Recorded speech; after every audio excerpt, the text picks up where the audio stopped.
been in the streets every day, and on Monday we drowned out the city council press conference. You know, they kept people inside. Like I spoke to a reporter from Press TV who was inside. I won't mention his name, and he said that they cannot be heard at their own press conference. I want to start by reading a report from the Guardian, British Guardian newspaper. 3 branches of the Antes family, about 60 people, were sheltering in a house in Zaytun when it was struck with an artillery shell shortly after 8:45 p.m. on Thursday evening, when the Israeli ground operation began. 3 of the family were killed: Abed Ali, 24, Mohammed Ibrahim, 13, and Mohammed Salam, 2. And 4 were injured. 3 of the exterior walls were destroyed in the blast. In the wreckage of the home on Friday morning, Salam Antes, 29, Mohammed Salam's father, approached the Guardian with a plastic bag, which he opened to reveal pieces of flesh he was collecting for burial. "This is my son," he said. The fighting continued on Friday morning, and the casualties continued to rise. At the Kamal Adwan Hospital in Beit Lahia, 3 children from the Musalam family were brought in: Mohammed, 15, Wala, 13, and Ahad, 11. They had been sleeping in the same room in a flat close to the border when an artillery shell hit. Mohammed and Ahad were killed instantly. Walid Musalam died in the ambulance on her way to the hospital. Then it goes on to say that Benjamin Netanyahu called Secretary of State Kerry, who reaffirmed, and the State Department said Kerry reaffirmed our strong support for Israel's right to defend itself and to eliminate the terrorist threat. Once more, there is war in Gaza. For the 3rd time in 5 years, this tiny sliver of land, 5 miles wide and 25 miles long, where 1.8 million people live basically on a beach, on sands pressed against the Mediterranean, in one of the most densely populated places on Earth, and half of those 1.8 million people are children. Once more, this area the size of Detroit is the target of the full fury of the world's 4th largest military, armed to the teeth by the United States. The people of Gaza have nowhere to go, nowhere to run, nowhere to hide. They live behind iron walls in what amounts to a giant open-air prison, where they are denied adequate food and medicine, and their jailers rain death on them from the sky, from the air, from the sea. They give warnings, they say, evacuate this area, and they watch them run, then they bomb the area they're going to, while the citizens of Israel, the settlers, sit on benches around the strip and cheer, like that famous picture of a white racist in Indiana cheering at a lynching, celebrating a lynching of a black man hanging from a tree. So far, 274 are dead, about 50 of them children. Entire families exterminated. We all saw the coverage of the 4 children playing hide and seek on the beach who were hit in a deliberate strike, 1 shell from an Israeli naval vessel shortly after Israel had suffered its first casualty in the 2 weeks of war. I just saw again that 4 children were killed by tank fire just a few hours ago, and again Netanyahu this time called President Obama to thank him for his support. This is Washington's war, every bit as much as the war against Iraq and Afghanistan, the one in Vietnam. It's U.S.-made missiles being fired from U.S.-made F-16s, flown by U.S.-trained pilots, many of whom are U.S. citizens, because Israel is the only country on earth that is where U.S. citizens are legally allowed to serve in the military and not lose their U.S. citizenship. There's a special congressional exemption for that.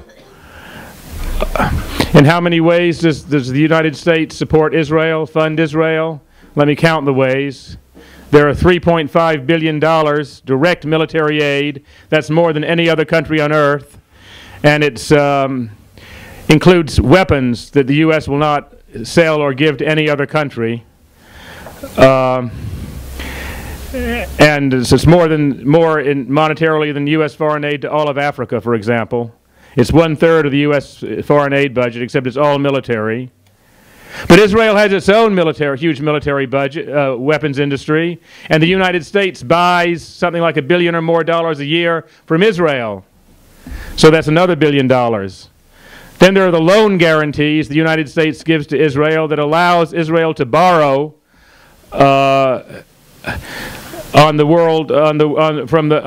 get credit, access to international credit from banks to borrow at interest rates much lower than it would have to pay if these guarantees were not made by the United States.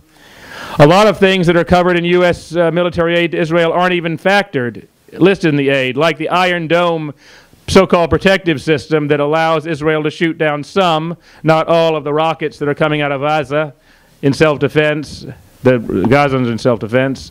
And each interceptor fired costs $100,000. So they just shot down 5 over Tel Aviv. That's $500,000 right there, coming out of the cost of hospitals and schools in the United States and oppressed communities here. But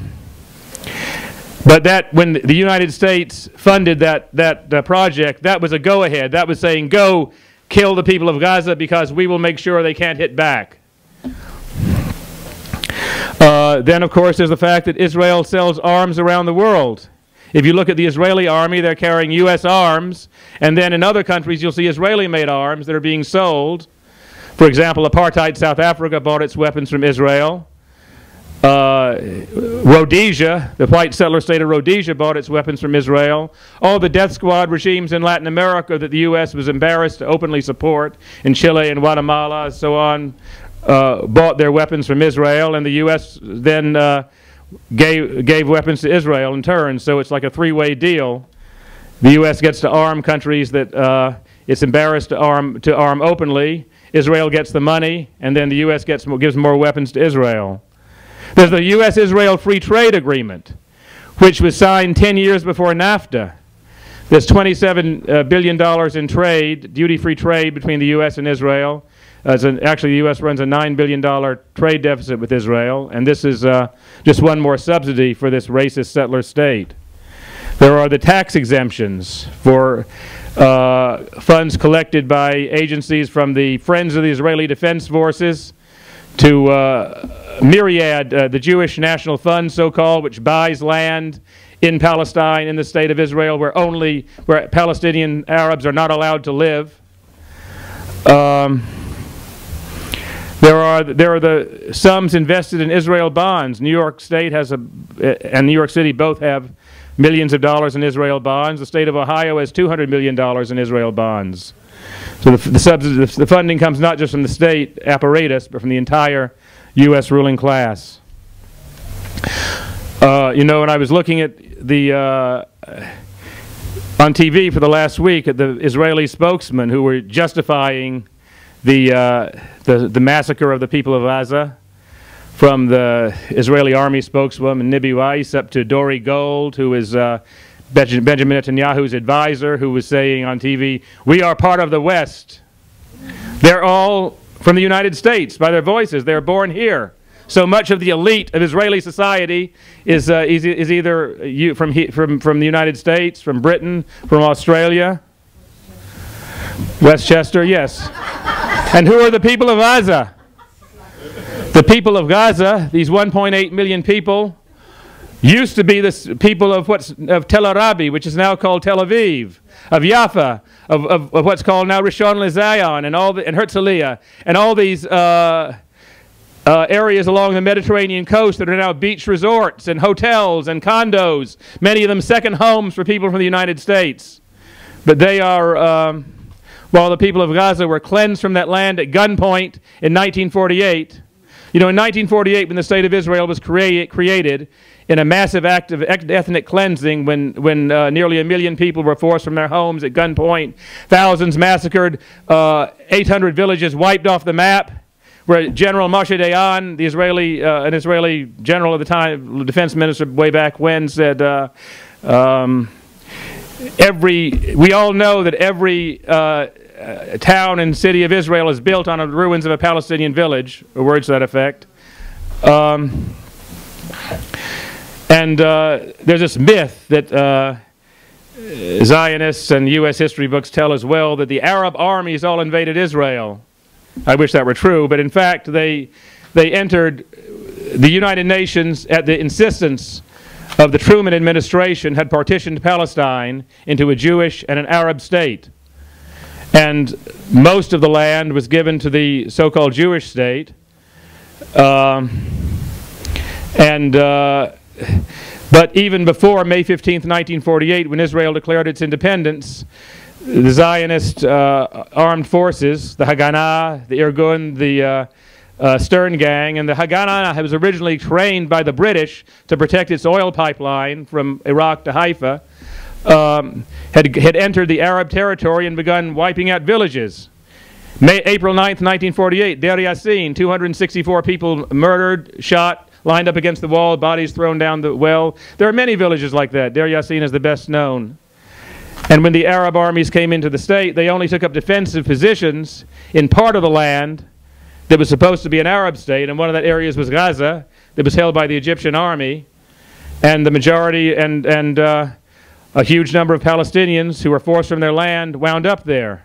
In 1967, Israel completed the occupation of Palestine, and Gaza from 1967 to 2004 was under Israeli occupation, and then for the first time the people of Gaza were able to return to the land they were born on as day laborers, building hotels, picking crops on plantations like Ariel Sharon's watermelon plantation in the Negev, picking oranges, cleaning the streets, and could be imprisoned, would go to jail if they were found in Israel after 7 o'clock, in so-called Israel after 7 o'clock.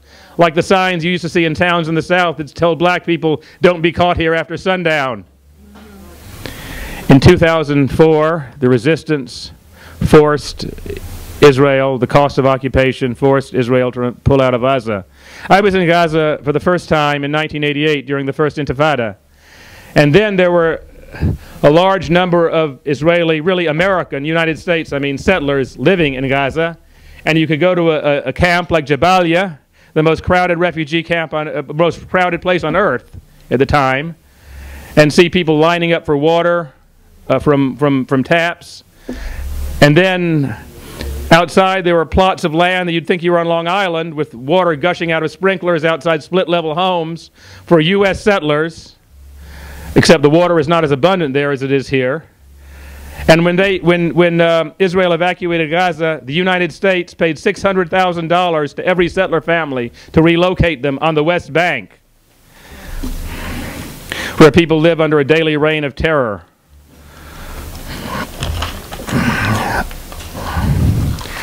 So anyway, in 2006, there was an election, or the 2005, there was an election in Palestine, in the West Bank, in that part of Palestine that was not under Israeli occupation directly, in West Bank and Gaza.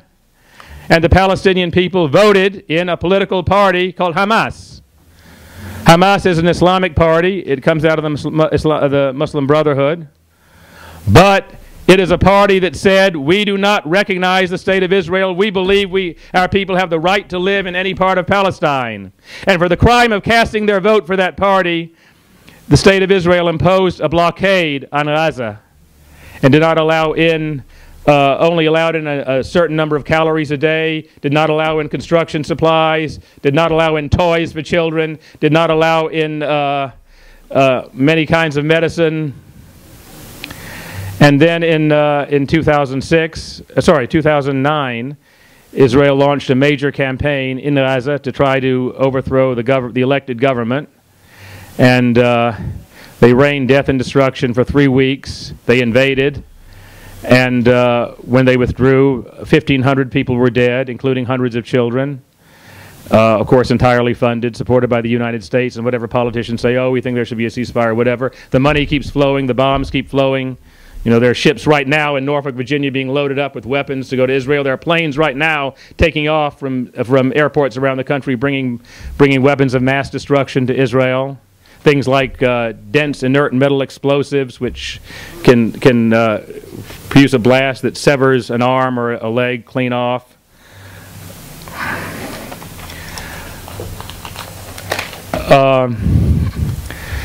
And when the war was over, they were not allowed to bring in construction material to rebuild. When we brought in the medical there were 3 medical convoys that year organized by Viva Palestina, 2 from Britain, 1 from the United States, organized by MP George Galloway and myself and Sharon and John Parker from Los Angeles and Judy Greenspan from the Bay Area were on that convoy, and City Councilman Charles Barron and his staff from New York. He was the only elected official from the United States ever to enter Gaza. And, you know, we saw the people still living, this was months after the war, still living in tents because they could not get in materials to rebuild their homes. Pardon? Cynthia McKinney, yeah, she came with us. She was actually not in office. She had been on a ship bringing medical aid to Gaza, which was boarded by the Israeli Navy, and she and Irish Nobel laureate winner Mairead Maguire and a number of other people from many countries were taken prisoner by this act of piracy, were taken to prison, kidnapped on the high seas, not in Israeli waters, and taken to prison in Ashkelon. And not a word. A former congresswoman kidnapped on the high seas by a supposedly foreign navy. Not a word from the White House, not a word from the State Department. Charles Barron's office called the White House, and they said, "Can you send us more information?" Like they didn't know about it.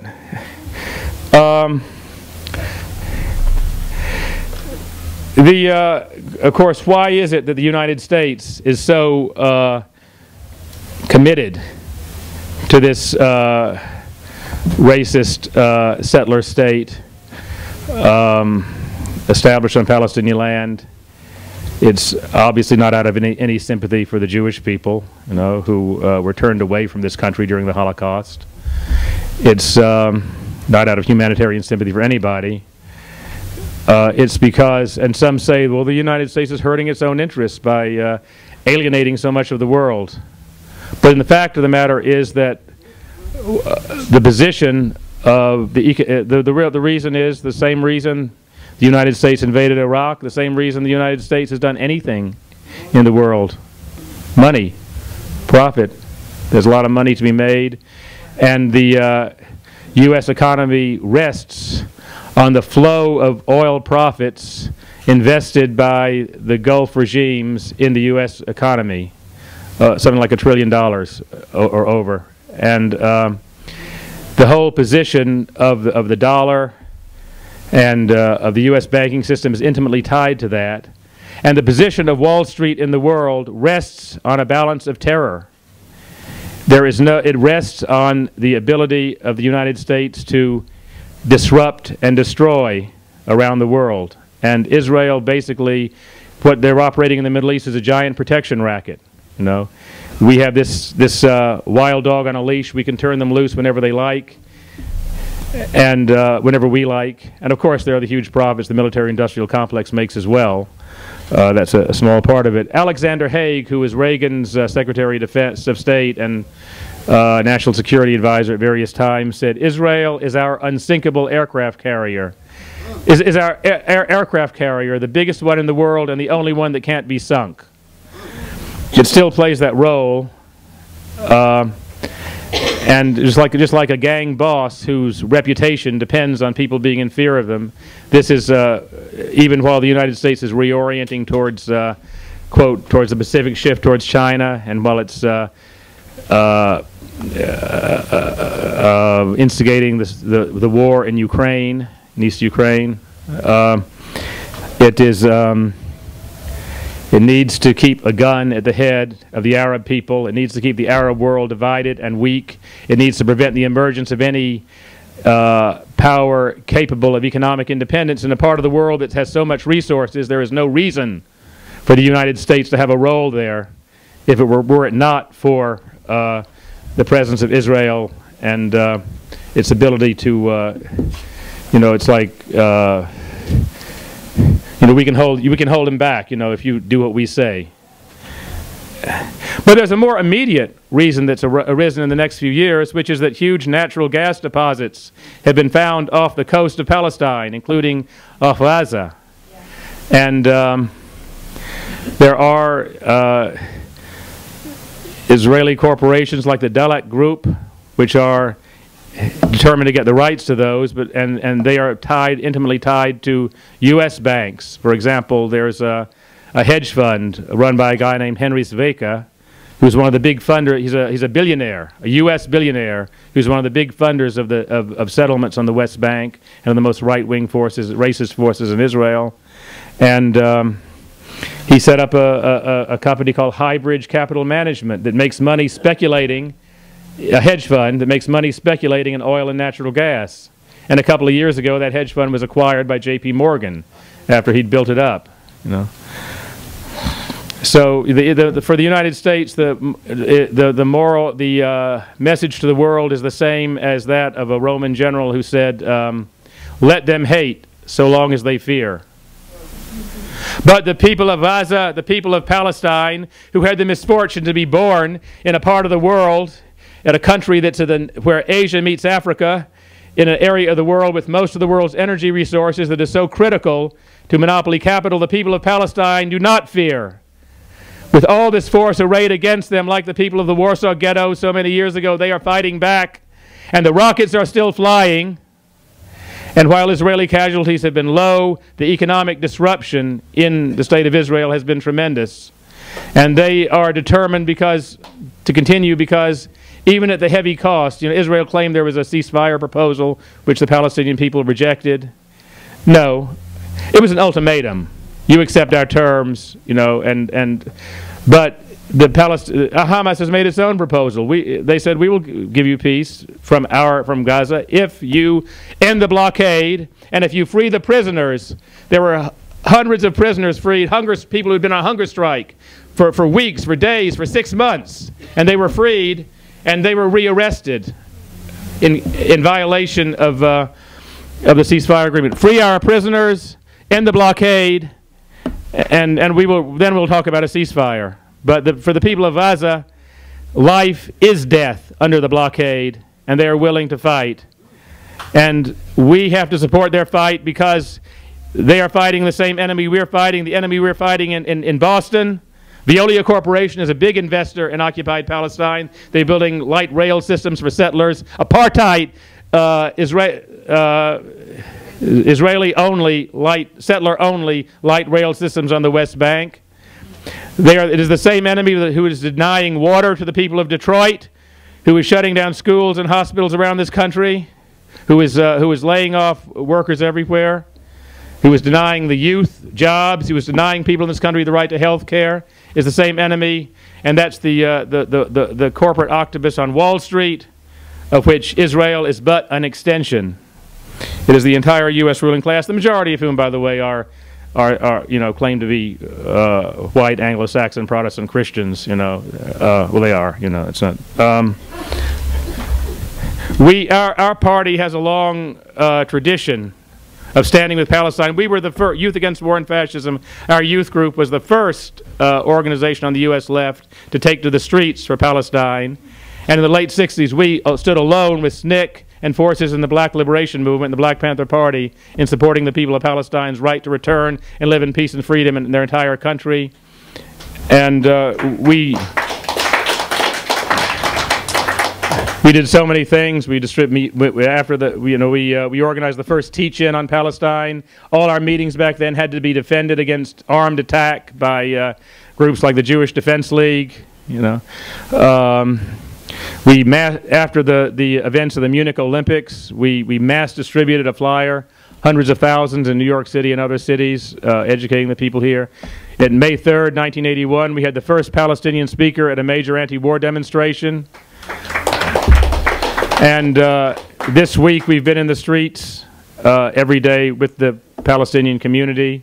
Tomorrow in Times Square, 3 p.m., there will be another demonstration. I'd like to urge anybody who can to come. And if anybody can meet me here around 2 o'clock to help bring stuff up there, that'd be great. And the struggle continues. You know, this is one war that the ruling class of this country and its state apparatus is waging against the entire world, from Ukraine to Palestine to Iraq, and right here against the working class in the oppressed communities right here in the United States. And you know, the cause of Palestine is the cause of workers and oppressed people everywhere. Thank you.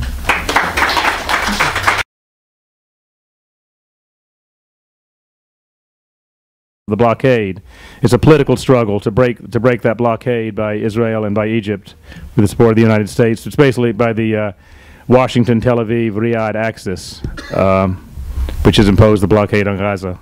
About the pretext for all this, because if you follow the media, the reason for this mass murder in Gaza, the reason for the arrests, the mass arrests on the West Bank, the rearrest of the prisoners who've been released is all because 3 Israelis, whom they call teenagers, were found killed on the West Bank. One of them was a soldier in the Israeli army, and they were all settlers. This followed a reign of terror, and we don't know who did it anyway, but and they've charged 2 people with doing it anyway, so what they're practicing is collective punishment, which is a Nazi principle. But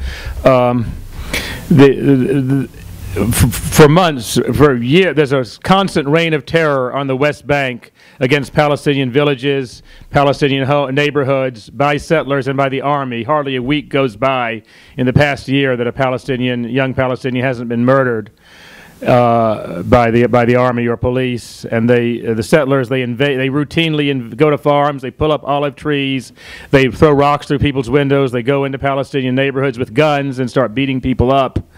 I saw a picture, you know, they sometimes just grab a home and take it over and say, we're claiming this and for Israel, and then the army comes in and evicts the Palestinian family. I saw a picture before these deaths of an elderly Palestinian woman who'd been thrown out of her home. She was sitting with her furniture crying, and there was a group of these settlers looking very white, you know, blonde, probably from here, just young people, teenagers, just making a ring around her, dancing and singing. But this is the kind of state, people, Israel, this Zionist ideology, this racist state has produced. An army that in the last Gaza war, after the last Gaza war, its soldiers wore T-shirts with their picture of a pregnant Palestinian woman saying 1 shot, 2 kills. Oh my God. The woman whom Sharon quoted, Ayelet Shaked, who said that the mothers of all Palestinians must be killed so they won't raise more snakes, is not a member of some fringe organization. She was formerly a aide to Netanyahu and director of his office, and now she's a member of parliament on the party called the Jewish Home Party, as it's called.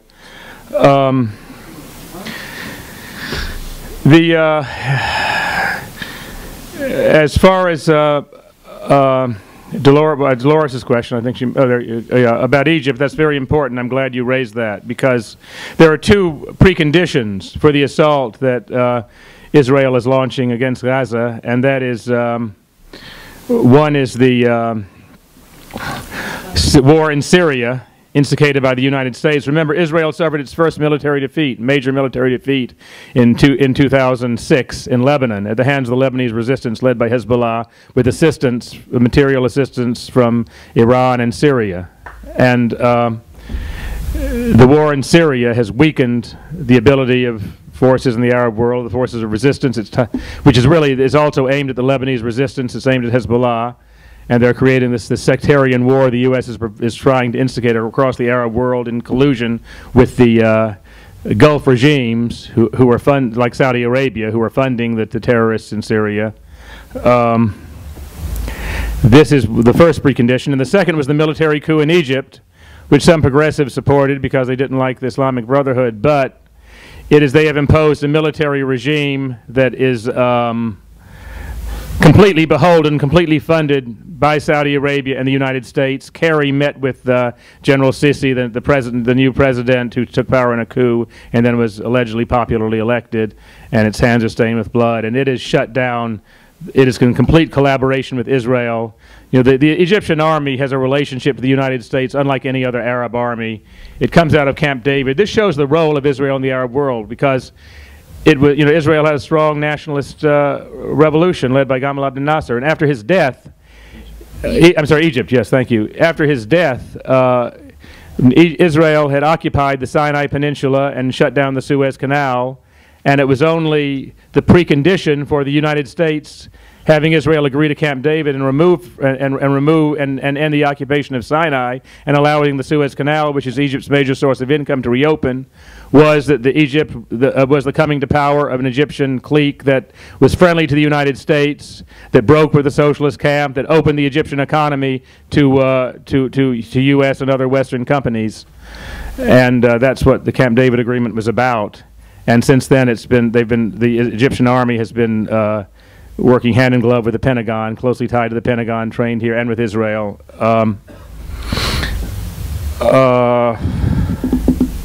The billions of dollars the U.S. gives to the Israeli state may seem a drop in the bucket in the era of trillion-dollar defense budgets and multi-trillion-dollar bank bailouts, but it's really part and parcel of the U.S. military-industrial complex, and that what enables Israel to get these weapons that no one else in the world has except the United States is the size of this military-industrial complex. So it's really all part of one thing. And we were seeing in Syria, in Gaza, in Ukraine, the U.S. is really waging a proxy war against the entire world, because this system has come to such a state, when we talk about capitalism at a dead end, that only war and disruption and economic disruption and destruction elsewhere can keep the it's only by those means that that Wall Street, the U.S. ruling class, can try to maintain its position at the center. It's a rapidly eroding position at the center of the world economy.